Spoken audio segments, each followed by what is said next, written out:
What's going on, everyone? Welcome back to the channel. Today we're looking at 5 grenade launchers and how they stack up for total damage. Now, grenade launchers just got their reserves buffed along with a few minor adjustments, so are they on par with rockets now? Let's find out.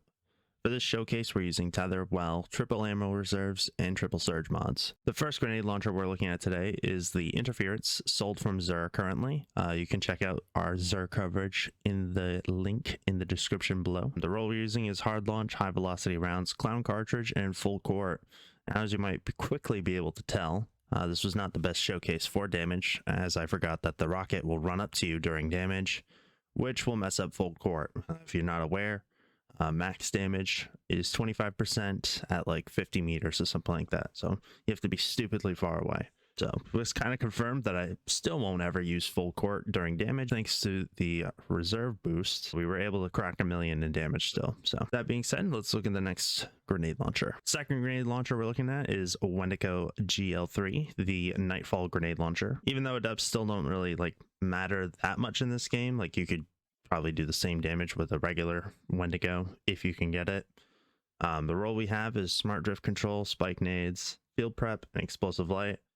Spike nades were also adjusted, so now they're only like 1 or 2% better according to Bungie. Not really a ton to say about this one. I kind of expected this thing to fry, but like I said before, those reserves were definitely handy. The push damage 1.8, pretty solid damage. So let's move on to the next one. Next grenade launcher we're looking at is Cataphract, the Trials GL. This is the one that everybody wants, so whenever this thing is adept again, everyone's going to be playing Trials for it.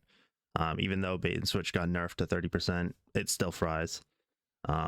I honestly would have even better damage if I had a good roll. I'm making do with quick launch, mini frags, and lightened action and bait and switch. Just over 2 million damage for this gun, which, considering how bad the roll is, I will take that. Let's continue. Didn't really do much coverage for this grenade launcher because I didn't think it was any good, but I'm using it here for content. This thing can get golden tricorn, I guess, but I'm not proccing that during this encounter. That's a pretty tough gambit. It was so bad it hit 56,000 a shot with tether on, whereas like the other grenade launchers were hitting like 70. That's pretty bad. Thankfully, with the reserves boost, we still didn't do the worst, but we didn't crack 1 million, that's for sure. I do want to try and get a better roll to try and fry something like Crota. Until then, this is going in the dumpster. On to the next weapon. Next is Caraxx's Distress, the Root of Nightmares grenade launcher. I actually use this thing quite a bit, so I know for sure this thing is better than currently demonstrated, because encounter design limitations. Something like Warlord's Ruin final boss, this thing actually fries.